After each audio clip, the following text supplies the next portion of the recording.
রিওয়াজ করতে পারবেন। মাহমুদ আল ইমরান আপনি লিখেছেন, অনেকে বলে থাকেন যে ধর্মের চেয়ে কর্ম বড়, এটি কি সঠিক? এটি মূর্খতা সুলভ কথা।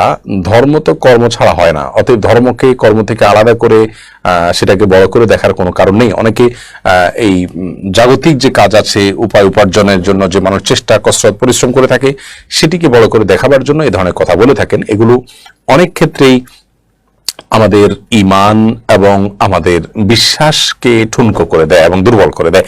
মনে রাখবেন, দুনিয়াতে আপনি বেঁচে থাকার জন্য একটা উপায় উপার্জন যদি নাও করেন, তাতেও আপনার জীবন হয়তো কোনো না কোনো ভাবে চলে যাবে, কিন্তু আপনার দিন যদি আপনি সঠিকভাবে পালন না করেন, অনন্ত অসীমকালের জাহান্নামে আপনাকে ভোগ করতে হবে।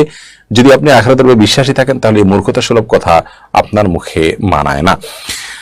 লিয়া সিলভি আইডি থেকে আপনি লিখেছেন, 5 বছর একটা ছেলের সঙ্গে খুব ঘনিষ্ঠ সম্পর্ক 5 বছর একটা ছেলের সাথে খুব ঘনিষ্ঠ সম্পর্ক যুক্ত ছিলাম এবং কয়েকজনকে সাক্ষী রেখে দেড়মার উল্লেখ করে বিয়ের জন্য কবুল বলেছিলাম, কিন্তু এখন ছেলের মা বিয়ের জন্য রাজি না।